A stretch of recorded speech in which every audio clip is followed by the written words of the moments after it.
Item ಯಾವುದೇ ಇರಲಿ try ಮಾಡಿ ಆಚಿ ಚಿಕನ್ ಮಸಾಲಾ. ಕಾಂಗ್ರೆಸ್ನಲ್ಲಿ ಬಂಡಾಯ ಶಮನ ಮಾಡ್ತೀವಿ ಅಂತ ಹೇಳಿ ಸಿಎಂ ಸಿದ್ದರಾಮಯ್ಯ ಹೇಳಿಕೆಯನ್ನು ಕೊಟ್ಟಿದ್ದಾರೆ. ಉಪಚುನಾವಣೆಯಲ್ಲಿ ಎರಡೂ ಕಡೆ ಕಾಂಗ್ರೆಸ್ ಗೆಲ್ಲುತ್ತೆ. ದಾವಣಗೆರೆಯಲ್ಲಿ ಸಿಎಂ ಸಿದ್ದರಾಮಯ್ಯ ಈ ರೀತಿಯಾಗಿ ವಿಶ್ವಾಸವನ್ನ ವ್ಯಕ್ತಪಡಿಸಿದ್ದಾರೆ. ಕಳೆದ ಬೈ ಎಲೆಕ್ಷನ್ಗಳಲ್ಲಿ ನಾವು ಗೆಲುವು ಕಂಡಿದ್ವಿ, ಗೆಲುವು ನಮ್ಮದಾಗಿತ್ತು. ಇಬ್ಬರು ಮಾಜಿ ಸಿಎಂಗಳ ಪುತ್ರರನ್ನೇ ಸೋಲಿಸಿದ್ವಿ. ಈ ಬಾರಿಯೂ ಕೂಡ ಕಾಂಗ್ರೆಸ್ ಗೆಲ್ಲುತ್ತೆ, ಕಾಂಗ್ರೆಸ್ ಅಭ್ಯರ್ಥಿಗಳು ಗೆಲ್ತಾರೆ ಅನ್ನುವಂಥ ನಿಟ್ಟಿನಲ್ಲಿ ಸಿಎಂ ಸಿದ್ದರಾಮಯ್ಯ ಈ ರೀತಿಯಾಗಿ ಹೇಳಿಕೆ ಕೊಟ್ಟಿದ್ದಾರೆ. ಸಮಾಧಾನ ಮಾಡ್ತೀವಿ.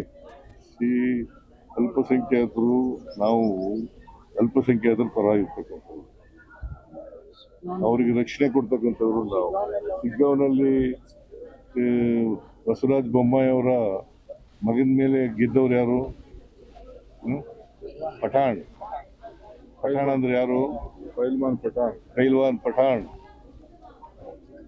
ಅವರು ಮುಸ್ಲಿಂ ಅಲ್ವಾ? ಎಲ್ಲಿ ಕೊಡಬೇಕು ಅಲ್ಲಿ ಕೊಡ್ತೀವಿ. ಅವ್ರಿಗೆ ಏನು ಕೊಡಬೇಕು ಅವರು ನ್ಯಾಯಯುತವಾಗಿ. ನಾವು ಸಾಮಾಜಿಕ ನ್ಯಾಯಕ್ಕೆ ಬದ್ಧರಾಗಿರ್ತಕ್ಕಂಥವ್ರು. ಅವರಿಗೆ ಸೂಕ್ತ ಸ್ಥಾನಮಾನವನ್ನು ಕೊಡ್ತಕ್ಕಂಥದ್ದು ಕೂಡ ನಾವು ಮಾಡ್ತೇವೆ. ಅದು ಬಿಜೆಪಿ ಅವ್ರು ಕೊಡ್ತಾರಾ? ಒಬ್ಬರೇ ಮೇಲೆ ಇದ್ದಾರ ಬಿಜೆಪಿಯವರು? ಬಿಜೆಪಿನಲ್ಲಿ ಮುಸಲ್ಮಾನರು ಒಬ್ಬರು ಮೇಲೆ ಇದ್ದಾರ? ನಾವು ಕೊಡ್ತೀವಿ. ನಾವು ಅವ್ರಿಗೆ ಸಮಾಧಾನ. ಯಾರು ಈಗ ಟಿಕೆಟ್ ಕೇಳೋದು ತಪ್ಪು ಅಂತ ಹೇಳಲ್ಲ. ನಾವು ಟಿಕೆಟ್ ಕೇಳಿ ಈಗ ಪೈಲ್ವಾನ್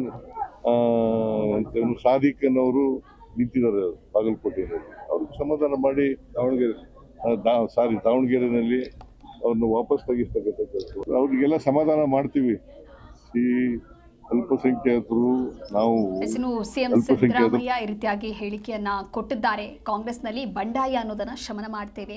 ಉಪಚುನಾವಣೆಯಲ್ಲಿ ಎರಡೂ ಕಡೆಯೂ ಕೂಡ ಕಾಂಗ್ರೆಸ್ಸೇ ಗೆಲ್ಲತ್ತೆ. ದಾವಣಗೆರೆಯಲ್ಲಿ ಸಿಎಂ ಸಿದ್ದರಾಮಯ್ಯ ನೀಡಿರುವಂತಹ ಹೇಳಿಕೆ ಇದು.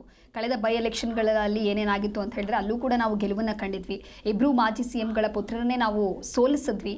ಈ ಬಾರಿಯೂ ಕೂಡ ಕಾಂಗ್ರೆಸ್ ಗೆಲ್ಲತ್ತೆ ಅನ್ನುವಂಥ ವಿಶ್ವಾಸವನ್ನ ವ್ಯಕ್ತಪಡಿಸಿದ್ದಾರೆ. ಕಾಂಗ್ರೆಸ್ ಅಭ್ಯರ್ಥಿಗಳು ಕೂಡ ಸ್ಟ್ರಾಂಗ್ ಇದ್ದಾರೆ. ಹಾಗಾಗಿ ಇವರು ಗೆಲ್ತಾರೆ, ಜನಪರ ಕೆಲಸವನ್ನ ಮಾಡಲಾಗತ್ತೆ ಅಂತ ಹೇಳಿ ಸಿಎಂ ಸಿದ್ದರಾಮಯ್ಯ ನೀಡಿರುವಂತಹ ಹೇಳಿಕೆ ಇದು. ಆಗಿರ್ತಕ್ಕಂಥವ್ರು